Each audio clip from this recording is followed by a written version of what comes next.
તમારું નામ અને ડેઝિગ્નેશન ખાસ કરીને તમારો પરિચય. મારું નામ છે Bhavesh Tak, diamond worker union Gujarat vice president. હું આજે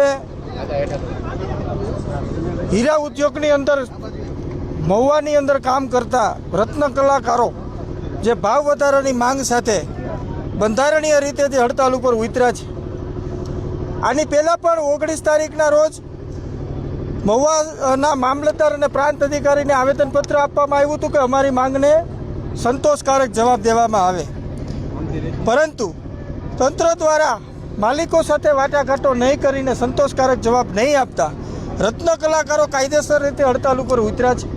રત્ન કલાકારોની માંગણી છે કે મોંઘવારી મુજબ ભાવ વધારો કરવામાં આવે, નિયમ મુજબ 7 તારીખે પગાર કરવામાં આવે અને જે એને પગાર જે છે એ બેંકના ખાતામાં નાખવામાં આવે ને લેબર કાયદા મુજબ કેન્દ્ર સરકાર દ્વારા જે 4 લેબર કોડ બહાર પાડવામાં આવ્યા છે એના જે તમામ અધિકારો રત્ન કલાકારોને આપવામાં આવે એ બાબતે આજે અમે સુરતથી મહુવા ખાતે આવેલા છીએ.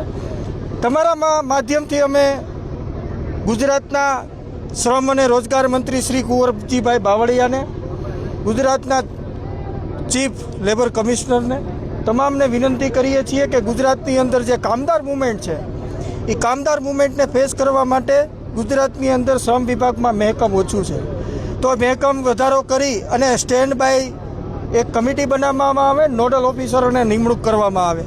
આ બાબતે ગુજરાતની અંદર રત્ન કલાકારોને પણ એક સંદેશો દેવા માગું છું કે વર્ષોથી આપ શોષણનો ભોગ બનો છો.